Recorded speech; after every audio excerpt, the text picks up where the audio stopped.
On August 6, 1945, a nuclear bomb was dropped on Hiroshima. 3 days later, a second bomb was dropped on Nagasaki, ending the Second World War and moving civilization into the nuclear age. Cold War refers to the strategic and political struggle that developed after World War II between the United States and its Western European allies on one hand and the USSR and communist countries on the other.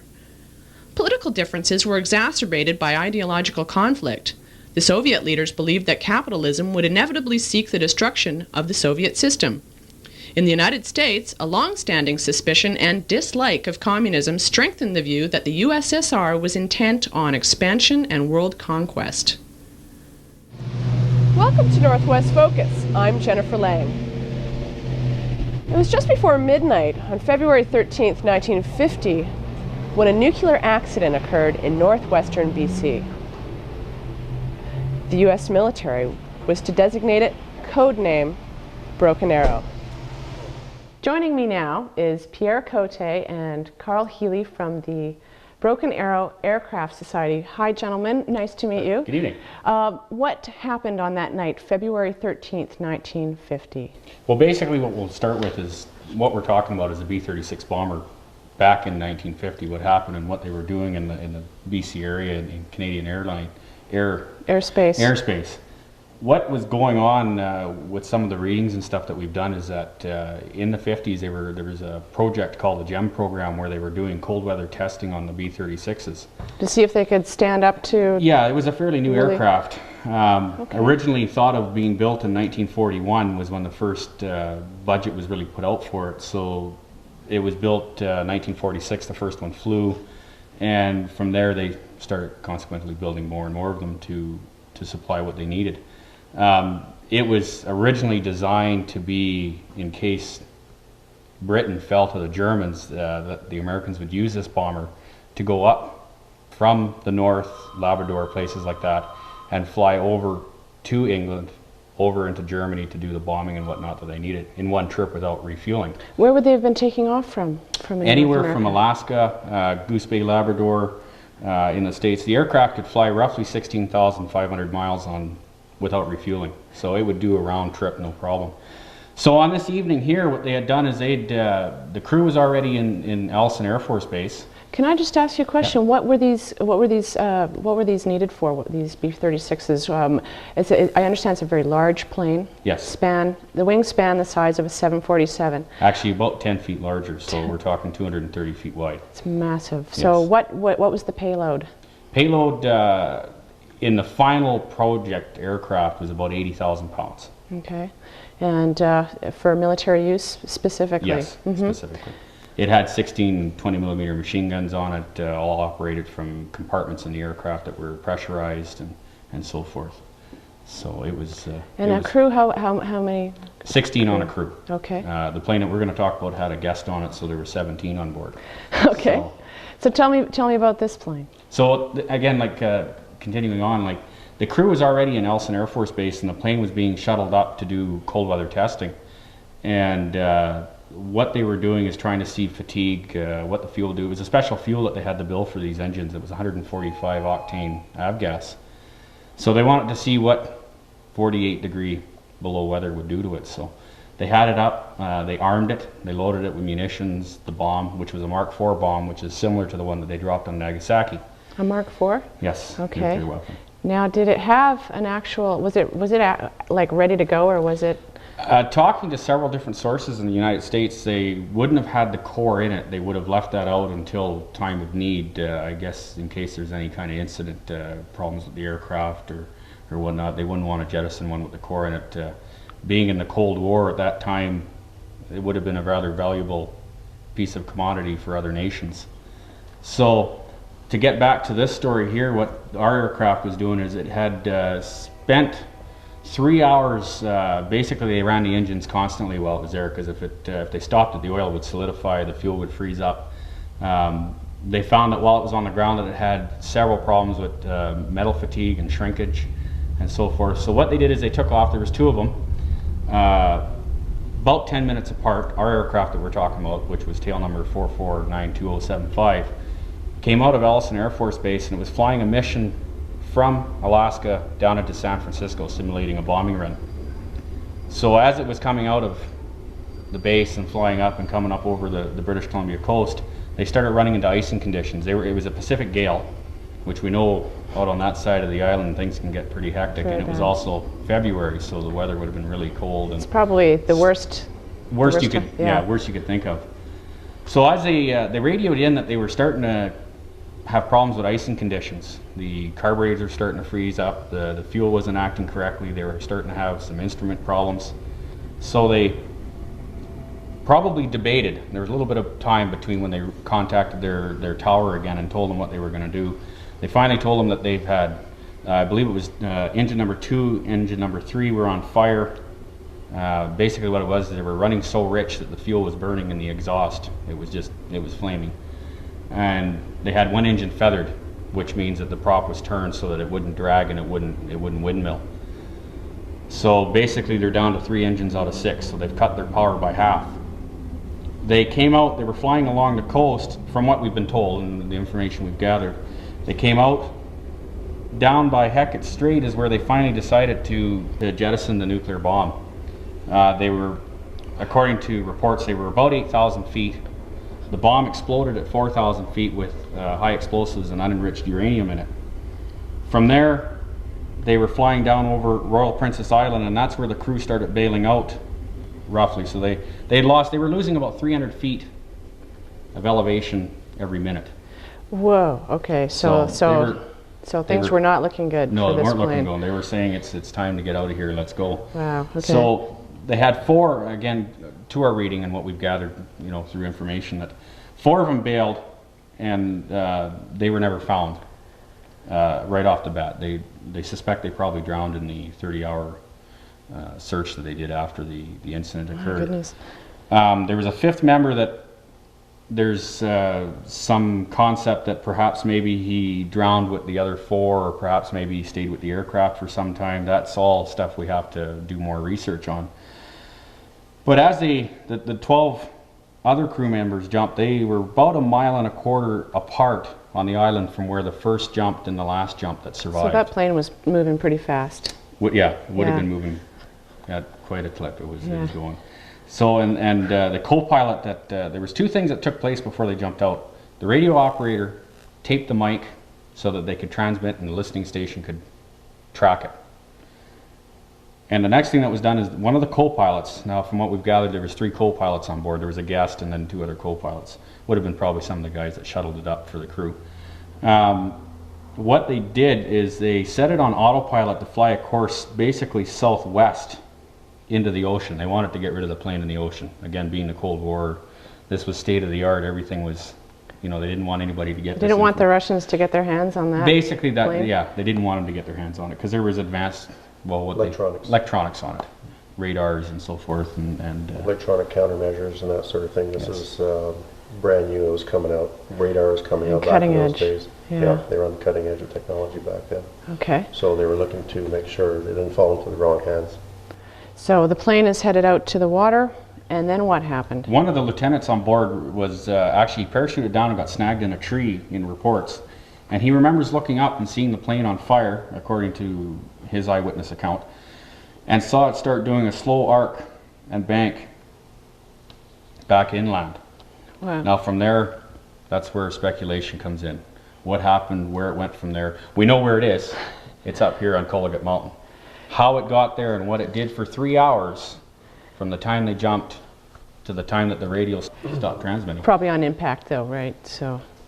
Probably on impact, that or perhaps through a fire. We don't know. So the plane ends up on a bitter cold mountaintop near Kispiox, I guess? Yes, it'd be in the Kispiox Valley. Approximately 100 miles north of Terrace. Okay. Very close to us, really. Yeah, the incident started 100 miles south of us on Princess Royal Island and ended, the aircraft was found 4 years later, 100 miles north of Terrace. Wow. Wow. So then what happened? What happened after that plane crashed? Did the U.S. military come in and look for their plane? At that time, all they knew is that the crew told them it was in the ocean. They thought they wouldn't have even known where to look? No, they weren't even looking for it. The reason why the aircraft was found was basically through pure luck. There was a major search going on back in 1953, I think it is, in September. And they were looking for a rich oil baron from Texas or whatever. And RCF... They were looking for somebody else. They were looking for somebody else. Yeah, I think it was on a de Havilland. I can't remember exactly what aircraft it was, but it was a millionaire that they were looking for. And basically they came across this thing, and they, basically what we got is they got on the phone and said, excuse me, but do you guys know you have a plane on our mountain here? And it was a bomber. Like, it had the USAF insignia on it, and as you look over on the wall we have over here, the side emblem, the star. I mean, it was quite indicative that this was an American aircraft on the hillside. So that was in 53. In 53, they obviously knew, wow, well, our plane isn't in the ocean, guys. They sent a crew up to come in from Telkwa or the Hazelton area with some guides from the area. Yeah, down in this area over here. Okay. Yeah. And they were going to do a hike into the site. At this time, there was no highway, there was no roads leading into the area. And what they estimated that would take them 9 days to do took them 19, and they only got partway there. And they were checked on several days that food was airdropped into them and so forth, and they never reached their goal. So in 54, as helicopters started getting progressively better and more powerful, they actually came into Smithers, took over the forestry hangar, booted everybody out and said, this is our base of operations. No kidding. And went from Smithers to the site and spent approximately 8 to 9 days on the site. They commandeered the Smithers and using that as their base. And The forestry hangar that they had there, yeah. So they went in. Now what was done, well, we know they blew it up. There's still live explosives on the site. There's several canisters of live TNT still on the site, which wasn't used. Basically what they would have done on that, from what we've gathered in information, is they would have gone in to retrieve any of the potentially, any of the radio equipment security type. Yeah, all the stuff that they didn't want to fall in the wrong hands. And they went in, filled it full of explosives, detonated it. And when they left, their report was that there was nothing left bigger than a football. Well, in the photographs you'll see later tonight that their footballs must be pretty big down there. Okay, well we'll have to leave it there, and join me after the break to hear the rest of the story.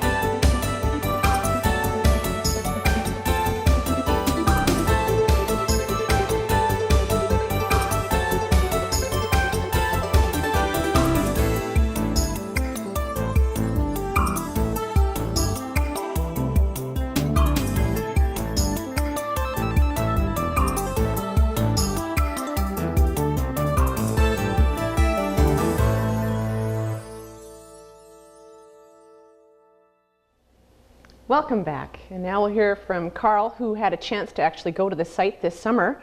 Carl, tell me, how did you get there, and how did you find the site, and what did you see when you got there? Yeah. Well, part of getting there is not much of a problem. Being a helicopter pilot, I have a helicopter to my access all day. Oh, so, shucks. One of my customers had mentioned to me about a bomber having gone down in the Kispiox area and wondered if I had ever seen it. He told me it was a B-36. I had no clue what a B-36 was at the time. I've been flying in this area since 1990, and I never heard about it until that day in May of this year. So it kind of got my interest piqued, and I really wanted to see what this is all about. And I tracked down another customer who actually had been to the site prior to me, and I took the helicopter and went with him up there and to see where this place was. It took us a while. Even he had been there before. It's not an easy place to find. We were flying around for at least 20 minutes to a half hour. Then we finally found the area. And at the time, all we saw was these huge engine components laying around the mountainside. And basically that was it. I heard stories from another customer that there was a huge fuselage or whatever and that sort of thing. But anyways, there was no fuselage, no tail section or whatever, and you know, it was quite impressive. But I said the story that I had heard, that the military had been in there a year prior to that. I figured that it went in and cleaned up the whole area and removed everything and left basically the larger pieces that couldn't be removed. Afterwards, I returned to the site in August. By that time, a lot of the snow had melted off. Of course, and then that's the time when I saw the fuselage. The fuselage was basically buried underneath possibly 10, 20 feet of snow in a gully. And you could actually see the landing gear and other artifacts. It was quite awe-inspiring to see. This plane was quite huge. What was left of the aircraft was basically about 60 feet of the rear part of the fuselage, but you could actually see the large wings that had melted through the heat at the time when it was destroyed. And you can't really compare size unless you have something to scale it to from a helicopter. So you actually land, you go down there and you see the size of the landing gear. It was humongous. Like with the struts holding the wheels up were about at least 18 inches diameter, huge steel. It was very, very big. So what did you do first when you got out of your helicopter and I looked got around? out and walked around, and I figured not that many people knew about it. I've been here for years, never heard about it, and I said, we got to bring this stuff back to show to the people in town or whatever. I had seen other sort of displays and other hangars of other things that have gone on in history. So I decided to bring some components back. I brought back a couple of these guns that I found. I thought this is all there was, because I had seen a picture of the B-36 in the book that I have at home, and only showed 2 cannons. I didn't realize there were other things in there in that plane as well. Mm-hmm. I had received a report from another person that had seen these gun turrets or whatever. I had returned to the site. I had located the gun turrets in the back end of the plane. Once I saw those turrets, I knew these things were somewhat rare, and they had to be recovered as soon as possible before they fell prey to treasure hunters. Well, what do you suppose? Do you suppose that just that this was a really long summer, so that a lot of that stuff might have been under snow and ice even during throughout the whole year, or was it just laying out there waiting to be discovered? We've had a lot of, well, the glaciers have receded quite a bit in the last few years. Even since I've been here, I've noticed Bear Glacier receding quite a bit. I would think that most of this aircraft has come into view in the last few years, basically on account of this warming trend we have up here. But I think most of the time prior to this, the aircraft might have been unseen by other people. Okay. And what about you then? Well, actually, I went in the middle of September Okay. with a friend of mine who owns a helicopter in town, and we had heard about it, and we'd been given some coordinates for the site, and my friend had an X sort of marked on the map, and in this case, the X was closer than the coordinates were. The X was exactly where we had to go. So we got to the site, and we started looking. We sort of flew over the site, and we looked, and you know, there was a lot of shiny metal, but not enough to say that there was a large aircraft here. So we landed on the backside of the hill and walked over, and we started finding little bits and pieces of wreckage and serial numbers and whatnot, and then got over the crest of the hill and looked down the gully, and it was overwhelming to see the engines and the propellers and the size of the hubs and how it was strewn about the mountain. I was looking for all bits of information to see how maybe it had gotten there and whatnot, and I actually started walking down towards the fuselage, and as you get closer, I mean, the rocks in the site are quite large, so until you get up to the actual fuselage and whatnot, it's hard to compare sizes. So when I got up there, it was higher than me standing. It's been crushed over several years. Like originally it would have been 12'6" in diameter, but now it's about half of that. And you start looking, and there's what would have been computer components of that era with the tubes, the last TV tubes in them unbroken, still sitting in the top of the computer units. Wow, unbelievable. Clothing strewn about the site from 1950.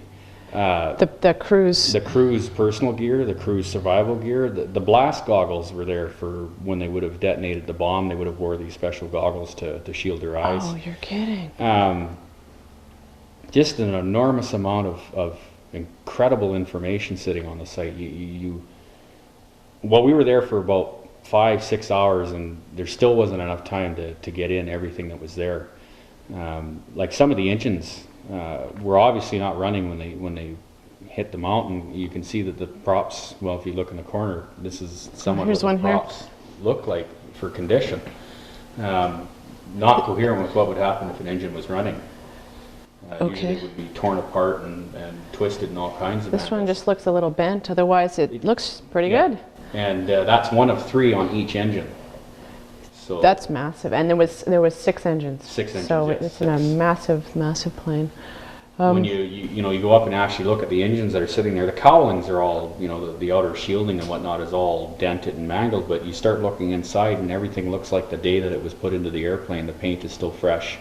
The That metal's sounds- still shiny inside the hub. The starter motors on them still look, if you took them, you could hook them to power and they'd still rotate. That sounds kind of spooky, almost eerie. Did you feel like you were...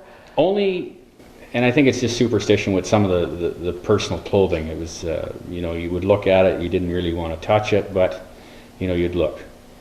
And you knew that, like, not that, there was only 4 people who perished out of the whole crew. Well, or there was something 5 like that 5? perished. Okay. 5 for sure that perished. 4 they can account for. 1 they're uncertain of. But again, you don't know whose clothing's who, and being that you're flying into the site, and it's kind of a little bit of superstition. You don't want to. You sort of felt a little creepy. A little bit of respect, maybe for. Okay. That- That's interesting. In that, sorry, go ahead. That's why that the artifacts were removed were basically metallic. They weren't personal items. Clothes that somebody would wear and that sort of thing. It was parts of the aircraft, not personal items. In aviation business that we're in, we find it kind of taboo to remove artifacts from a crash that would have belonged to a person that might have died on the aircraft. Oh, sort of like a, I'm not sure what the word is, but Yeah, it would just probably you be have that bad luck. respect. Yeah, we have that respect. We figure if we would remove that, probably we'd come back with some bad luck and that sort of thing. Okay, so then you've been up once then? Yes. And you've been up At least half a dozen times. At least half a dozen times. And why not just leave it as is? Why feel compelled to preserve things? Our goal is we basically would like to leave the site intact as much as possible. Okay. The things that we'd like to remove from the site are the items that will basically walk off the hill. Certain items like clothing, that sort of thing that might have belonged to the military, but not personal items. We figure those things down the road, like bomber jackets, those are prize things that scavengers like to have, like these shells sort of thing. They would possibly be removed and preserved and put on a public exhibition someplace to basically tell the story. That's why we removed the turrets. We figure like those turrets that we have here, we have 3 complete turrets, and to our knowledge, these are the only turrets in the whole world that are in that condition with the original guns and everything. All other turrets in the U.S. have the guns removed. They only have plastic pipe or that sort of thing. We hold Like they're a decommissioned, Demilitarized yeah, is what they so that say. they're not a weapon. There's some photos in the intact book where weapon. they show where they started, like when the aircraft finished its life in 1959, they started cutting this apart. They destroyed the planes at a rate of 10 a month. There was about 355 of them. And there's a mountain of the 20 millimeter guns. So they took them all out, put them in a pile, smelted them down, and that was that. That seems like a bit of a shame if you're thinking of military history. this bomber seemed to have had a bit of like the fate as our Arrow. Is that Arrow right? never got off into production, but this one was controversial in the U.S. There's a story about it, the War of the Admirals. The Navy wanted their ships, the Air Force wanted their bombers, and basically the bombers won out that portion. And we don't know the whole story behind it, but it was basically a controversial aircraft back in those days. Well, that's a fascinating story, and I'm running out of time. So I guess just to wrap up, what lies ahead for the Broken Arrow Society? What is the plan? Do you have a plan for this stuff? A short-term plan. The year 2000, February 13th or 14th will be the 50th anniversary of this incident. We're planning to have a roadside turnout memorial built in honor of these 5 servicemen that lost their lives, basically protecting the skies of our freedom over North America from during the Cold War period. And after that, we're planning on basically creating a museum to preserve these artifacts and also possibly other things that we're looking into at this time. You know, working in conjunction with the city of Terrace, and you know, future goals are, we have a long-term plan as well as there's 4 B-36s in museum condition in the United States and 1 privately owned. I've been in contact with the gentleman down in the States, and we've been talking about possibly acquiring this and having it shipped, brought to Terrace, and actually setting it back up as a static display so that people can get a feel for what this aircraft was. We realize it was a U.S. aircraft, but this happened in our airspace, in our backyard, and the consequences could have been very severe if things hadn't have been done the way that they were done. No kidding. So, Could have been a completely different story. Not only for the crew members, but for the people that lived in that area. Well, for the world, right? Yeah. I mean, okay, well, I appreciate you telling us this wonderfully interesting story and a very little known story, and helping us shed some light on this, what's been a bit of a mystery for us here in the Northwest. And so thank still you very lies much. that way. Yeah, I guess so. To this day, it's still a classified story in some portions. Wow, well, this is quite special, so I thank you. Thank you. All right, join us next time on Northwest Focus. I'm Jennifer Lang.